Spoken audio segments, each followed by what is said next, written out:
ગઈ તારીખે 4/5/2025 રોજ આ કામના જે મરણ જનાર છે એમને દવા પી અને આપઘાત કરેલો અને એમના જે નજીકના સંબંધી હતા તેને ફોન કરીને બોલાવી લીધેલા, જેથી તે ત્યાં જતા ઉલટી કરતા હોય તાત્કાલિક હોસ્પિટલે દાખલ કરવામાં આવેલા અને ત્યાં મરણ ગયેલ.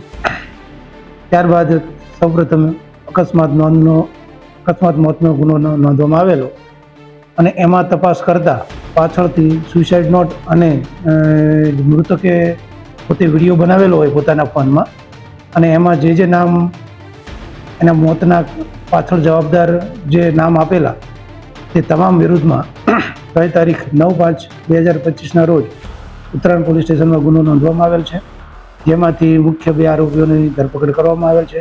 તેઓના રિમાન્ડ પણ મેળવવામાં આવેલ છે અને કોર્ટ હવાલે કરવામાં આવેલ છે. જે 1 નંબરના આરોપી છે શીતલબેન કરીને, એને આ મરણ જનાર સાથે લવ મેરેજ કરેલા હતા. થોડો સમય એમને સંબંધ ચાલુ રહેલો, ત્યારબાદ ઘરકાંકા થતાં તેઓએ ટેમ્પરરી છૂટાછેડા લીધેલા.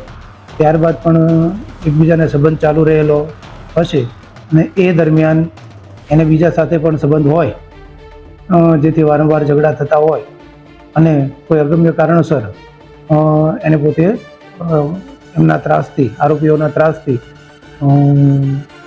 આત્મહત્યા કરેલ છે.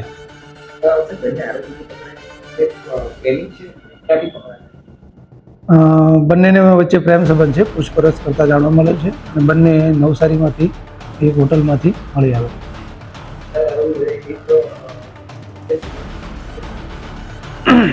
હાલ તો બંને વચ્ચે પ્રેમ સંબંધ હોય એવું પ્રાથમિક રીતે જાણવા મળે છે. આગળ હજી તપાસ ચાલુ છે, આગળ શું નીકળે છે એ તપાસ બાદ જ કરવામાં આવશે. 2 આરોપીની ધરપકડ કરવામાં આવી છે.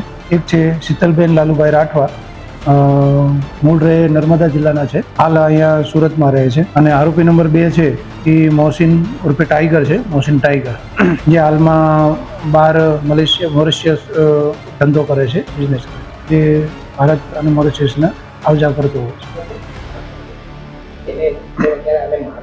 મરણ જનારે પોતાના જે વિડીયો બનાવેલ છે એમાં એ જણાવે છે કે સામેના તમામ આરોપીઓ છે એને મને ખૂબ હેરાન કર્યો છે, તેમજ મને શારીરિક ઈજા પણ કરવામાં આવેલ છે, એવું એને પોતાના વિડીયોમાં જણાવેલ છે. બીજા પણ નામ છે જેની તપાસ ચાલુ છે, એમનો શું રોલ છે એ મુજબ આગળની કાર્યવાહી કરવામાં આવશે. અમારી તમામ માહિતીથી અપડેટેડ રહેવા માટે જોડાયેલા રહો ત્રિશુલ ન્યૂઝ સાથે.